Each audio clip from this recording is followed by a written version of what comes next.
तो आज हम करेंगे प्रश्नावली 7.3 का दूसरा प्रश्न। इससे पहले हमने पहला प्रश्न आसानी से सॉल्व कर लिया है और उसे समझ भी लिया है। जो हमारे चैनल पर नए हैं वो हमारी पिछली वीडियो को हमारी प्लेलिस्ट पे जाकर देख सकते हैं, या फिर मैंने उन वीडियो की लिंक डिस्क्रिप्शन बॉक्स में भी दी हुई है, आप वहाँ जाकर भी इन वीडियो को देख सकते हैं। और चैनल को सब्सक्राइब करना बिल्कुल ना भूलिएगा, शेयर जरूर करना है और लाइक भी। ठीक है, आज का जो आपका प्रश्न है वो हिंदी से है। आपको मुझे बताने हैं वायु और आकाश के तीन तीन पर्यायवाची शब्द, यानी वायु और आकाश के तीन तीन पर्यायवाची शब्दों के नाम लिखिए। इसका आंसर आपको मुझे कमेंट बॉक्स में लिखकर भेजना है। तो चलिए शुरू करते हैं प्रश्नावली 7.3 का दूसरा प्रश्न। इसमें दिया गया है कि निम्नलिखित में से प्रत्येक में के का मान ज्ञात कीजिए ताकि तीनों बिंदु समरेखी हों। ठीक है, या संरेखी हों, यानी हमें ये तीन बिंदु दिए गए हैं, अगर ये संरेखी हैं तो हमें के का मान ज्ञात करना है। तो चलिए हल करते हैं इस प्रश्न को। तो प्रश्न को ध्यान से पढ़ना है। अगर तीनों बिंदु संरेखी हैं तो हमें के का मान ज्ञात करना है। ठीक है, तो आपको पहले पता होना चाहिए कि संरेखी या समरेखी होता क्या है। जब हम कभी ग्राफ बनाते हैं ना, तो ग्राफ बनाते हैं, आपने देखा होगा जब संपाती रेखाएं बनती है तो क्या होता है। संपाती रेखा हमने सीखा है ना, हमने सेकंड प्रश्नावली में आराम से सीखा है कि संपाती रेखाएं कब बनती है।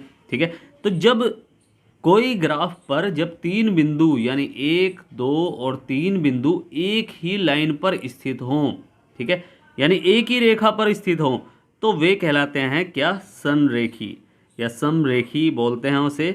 ठीक है, और अगर देखो दो टाइप की लाइन होती है, एक तो ये जा रही होती है कि एक बिंदु हो गया, दूसरा बिंदु हो गया, तीसरा बिंदु हो गया, तो फिर ये क्या हो गया, ये क्या करेंगे, ये एक लाइन बन गई और ये दूसरी लाइन बन गई। ठीक है, तो दो लाइन बन गई। बट ये क्या है, ये एक ही रेखा पर तीनों बिंदु स्थित होते हैं।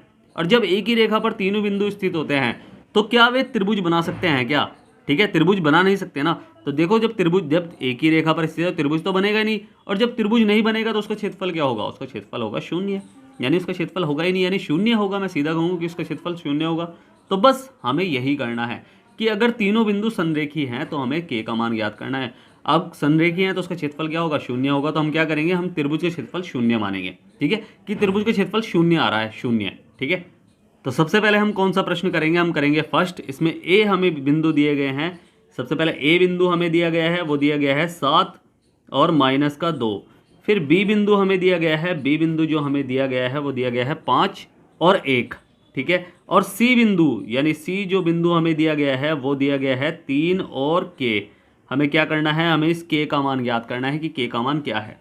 अब हमें क्या पता है कि तीन बिंदु संरेखी कब होंगे। ठीक है, तीन बिंदु हम लिख लेंगे, इसका रीजन दे देंगे कि तीन बिंदु संरेखी होंगे जब उनसे बना त्रिभुज का जो क्षेत्रफल होगा, त्रिभुज का क्षेत्रफल क्या होगा, क्षेत्रफल शून्य होगा, या मैं ऐसे लिख सकता हूं कि शून्य होगा।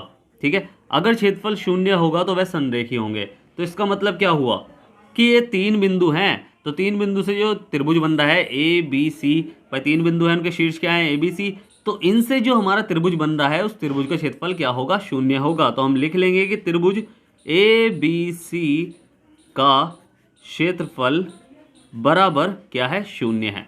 ठीक है, अगर शून्य है तो हमें पता है कि भाई त्रिभुज का क्षेत्रफल क्या होता है। अगर निर्देशांक हमें दिए हों तो क्षेत्रफल हम निकालते हैं किस सूत्र से, इस सूत्र से कि x bracket y minus Y और plus x bracket y minus Y, फिर x वो भी प्लस का, और ब्रैकेट y माइनस वाई। अब बस इसमें हम मान रखते हैं। इसका आंसर क्या आना चाहिए, इसका आंसर आना चाहिए शून्य। याद रखना, शून्य बराबर में जरूर रखना है। ठीक है, आंसर शून्य आना चाहिए। क्या है, स्टार्टिंग हम कहाँ से करेंगे कि 1 2 3, या पहले x के मान रख लो 1, फिर ये 2, फिर ये 3, और ये 2 3, फिर 3 1, और फिर 1 2। बस ये हमने कर लिया। अब बस इसमें हम मान रख लेंगे। तो मान जब हम रखेंगे तो क्या आएगा, 1/2 ब्रैकेट 7 माइनस, या मैं ऐसे कर लूँ कि ब्रैकेट में 1 माइनस हो जाएगा, 1 माइनस के और प्लस 5। भाई x2 हमारा क्या है, 5 है। चाहे हम इसमें लिख सकते हैं यहाँ, ठीक है, चाहे इसे हम लिख सकते हैं यहाँ कि x1 हमारा क्या है, 7। भाई इस वाले में ये पहला है, ये दूसरा है, तीसरा है, तो x1 7, y1 हमारा हो जाएगा क्या, -2, x2 हमारा हो जाएगा 5, y2 हमारा हो जाएगा क्या, 1, और x3 हमारा हो जाएगा क्या, 3, और y3 हमारा हो जाएगा क्या, k। ठीक है, तो हमने बस इसमें क्या करा, हमने x2 हमारा 5 है, तो अंदर ब्रैकेट में क्या बचा कि k माइनस या माइनस ही कर लो अभी, ठीक है। y1 हमारा क्या है -2, तो -2 हो जाएगा और ये बड़ा ब्रैकेट भी बंद कर लेंगे हम। प्लस का x3 हमारा क्या है 3 और y1 यानी y1 हमारा है -2 और -1 हो जाएगा और ये बड़ा ब्रैकेट भी बंद। इसका आंसर क्या आ रहा है 0 आ रहा है। बस इसे हम क्या कर लेंगे सॉल्व कर लेंगे। तो 1/2 ये हो जाएगा क्या 7 के अंदर ब्रैकेट में मल्टीप्लाई हो जाएगी 7 एकम 7 -7 के हो जाएगा और प्लस 5 की पहले 5 से लिख लो और उसके बाद ब्रैकेट में के माइनस माइनस हो जाएगा +2 हो जाएगा और +3 और ब्रैकेट में ये हो जाएगा 3 माइनस का, ठीक है। और ब्रैकेट बंद और बराबर 0 चल ही रहा है और बस इसे हम क्या कर लेंगे कि 1/2 और ब्रैकेट 7 -7 के हो जाएगा और प्लस 5 के हो जाएगा और 5 दूनी 10 हो जाएगा और 3 तिया 9 हो जाएगा और ये बड़ा ब्रैकेट बंद बराबर 0। भाई ब्रैकेट अभी भी हम ब्रैकेट ही सॉल्व करेंगे। आपको पता है कि ये गुणा में है, अगर गुणा में है नीचे वाला भाग में इधर पहुंच जाएगा। भाई भाग में है ना, ये गुणा में पहुंच जाएगा तो 2 हो जाएगा। गुणा में 2 की 0 में गुणा करेंगे तो क्या आएगा 0 आएगा। 1/में हो जाएगा तो 0/1 हो जाएगा क्योंकि ऊपर एक गुणा में है तो वे बटे में हो जाएगा।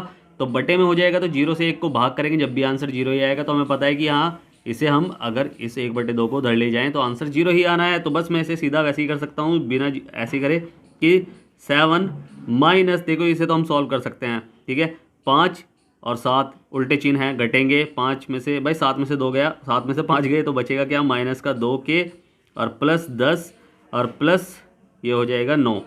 और आपको पता है कि हमने एक गलती कर दी है क्या कि यहाँ प्लस माइनस माइनस होना था तो ये हमने माइनस कर दिया। इसे मत कर लेना, ठीक है। गलती कर दी है तो बट गलती होना ज़रूरी है यार, क्योंकि अगर गलती जब तक नहीं होगी तब तक हम सीख नहीं पाएंगे, ठीक है। गलती होगी, जितनी गलती करोगे उतनी ज़्यादा सीखने को मिलेगा, ठीक है। तो ये हमने कर लिया, माइनस करो। और बराबर में क्या चल रहा है, बराबर में चल रहा है 0, तो ये हमने कर लिया। अब बस इसे हम सॉल्व कर लेंगे। तो ये देखो संख्या को एक साथ जोड़ लेंगे, 10 और 10 17, 17 में से जब 9 गया तो बचेगा क्या 8 बचेगा। तो 8 में कर दूँ इसे डायरेक्ट और -2 के हो जाएगा और बराबर 0 और के का मान हम ऐसे निकाल लेंगे, -2 के हो जाएगा और बराबर 0। भाई इसे इधर ले जाओ ना, -8 हो जाएगा और बस माइनस से माइनस कट जाएगा तो बचेगा क्या के बराबर 8/2 और 2 से जब भाग करेंगे 2 चौक 8 हो जाएगा। तो के का मान हमारा क्या निकल के आएगा, के का मान हमारा निकल गया 4। तो बस हमारा के का मान निकल के आ गया और यही हमारा क्या है आंसर है, ठीक है। समझ में आया ना। अब ऐसे ही हमें करना है सेकंड भी, तो सेकंड भी हम ऐसे ही कर लेंगे। सेकंड में जो हमें दिया गया है पहले तो वे बिंदु हमें लिखना है कि ए हमें दिया गया है 8 और 1, ठीक है। और बी हमें दिया गया है, बी जो हमें दिया गया है वो दिया गया है के -4 और उसके बाद और सी हमें दिया गया है, सी जो हमें दिया गया है वो दिया गया है 2 और -5, ठीक है। ये हमने कर लिया। बस हमें क्या करना है इसमें x1 y1 निकाल लो। x1 हमारा हो जाएगा 8, y1 हमारा हो जाएगा 1, x2 हमारा हो जाएगा क्या के और y2 हमारा हो जाएगा क्या -4 और x3 सॉरी इसे कोमा लगा लो, x3 हमारा हो जाएगा 2 और y3 हो जाएगा हमारा -5। बस हमें पता है कि भाई ये भी अगर संडे की है तो त्रिभुज ABC का जो क्षेत्रफल होगा वो होगा, हमें पता है कि 0 होगा, ठीक है। बस हम क्या करेंगे फॉर्मूला लगा लेंगे। फॉर्मूला लिखेंगे हम कि 1/2 bracket x bracket y minus Y plus x bracket y minus Y plus x bracket y minus Y और बड़ा ब्रैकेट बंद बराबर 0 होना चाहिए, ठीक है। अब यहाँ 1 2 3, यहाँ 2 3 1 और फिर यहाँ 3 1 2, बस ये हमने कर लिया। बस में हमें मान रखना है। तो बस जब हम मान रखेंगे तो आ जाएगा ये 1/2 ब्रैकेट 8 ब्रैकेट -4 प्लस 5 और प्लस के ब्रैकेट -5 और -1 हो जाएगा, ठीक है। -1 हो जाएगा और प्लस 2 ब्रैकेट ये हो जाएगा 1 माइनस ब्रैकेट -4 और बड़ा ब्रैकेट बराबर 0 आंसर आना चाहिए। और बस इसे हम सॉल्व कर लेंगे तो 1/2 हो जाएगा और ब्रैकेट में 8 और यहाँ उल्टे चिन्ह घट जाएंगे, 1 बचेगा और प्लस के और ब्रैकेट में यहाँ सेम चिन्ह है तो जुड़ेंगे 6 हो जाएगा, वो भी माइनस का और प्लस 2 और ब्रैकेट यहाँ देखो माइनस माइनस हो जाएगा प्लस, भाई माइनस माइनस प्लस हो जाएगा ना, तो 4 तो प्लस का हो जाएगा 4 और 1 5 हो जाएगा। तो यहाँ मैं ब्रैकेट में 5 कर दूँ और बस बड़ा ब्रैकेट बंद कर लो बराबर 0। अब आपको पता है कि 1/2 उधर जाके चाहे हम इसे किसी भी फॉर्म में रखें, ये 0 के साथ गुणा हो गया या भाग हो गया क्या आएगा 0 ही आएगा।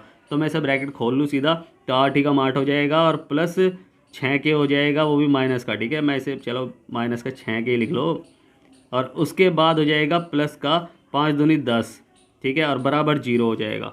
और बस इसे हम कर लेंगे सॉल्व। तो ये हो जाएगा 8/10 और 8 18 हो जाएगा। मैं सीधा इसे 18 कर दूं कि minus plus minus 6k plus 18 बराबर 0, माइनस 6k बराबर माइनस का 18, और बस माइनस से माइनस कट हो गया तो 6 दूनी 12 6 18, यानी 18/6 हो जाएगा और 3 पर कटेगा तो ये आएगा k का मान हमारा 3। ठीक है, यही हमारा क्या है, आंसर है। ठीक है, समझ में आया ना प्रश्न को हमेशा ध्यान से पढ़ के सॉल्व करना है। ठीक है, अगर प्रश्न को ध्यान से पढ़ा है तो आपने 80 से 90% क्वेश्चन सॉल्व कर लिया है, बस आपको उसे लिखना होता है और कुछ नहीं करना। ठीक है, तो उम्मीद है आपको प्रश्न अच्छे से समझ में आया होगा। अगर आपको प्रश्न अच्छे से समझ में आया है तो आपको क्या करना है, आपको करना है वीडियो को लाइक, शेयर करना है, जितना हो सके और सब्सक्राइब करना है, आपका ही अपना चैनल है। ठीक है, अगर समझ में नहीं आया है तो आप मुझसे पूछ सकते हैं, मैंने नीचे टेलीग्राम की लिंक दी हुई है, इंस्टाग्राम की लिंक दी हुई है, व्हाट्सअप की भी लिंक दी हुई है, आप कहीं भी जाकर मुझसे कुछ भी पूछ सकते हैं, मैं आपकी पूरी हेल्प करूंगा। और स्टार्टिंग में जो मैंने आपसे प्रश्न पूछा है कि वायु और आकाश के 3 पर्यायवाची शब्द, इसका आंसर आपको मुझे कमेंट बॉक्स में लिखकर भेजना है। तो फिर से कह रहा हूँ, वीडियो करें लाइक, शेयर करें और सब्सक्राइब करना बिल्कुल ना भूलें, आपका ही अपना चैनल है। तो मिलते हैं फिर अगली वीडियो में, तब तक के लिए bye bye, tata, see you.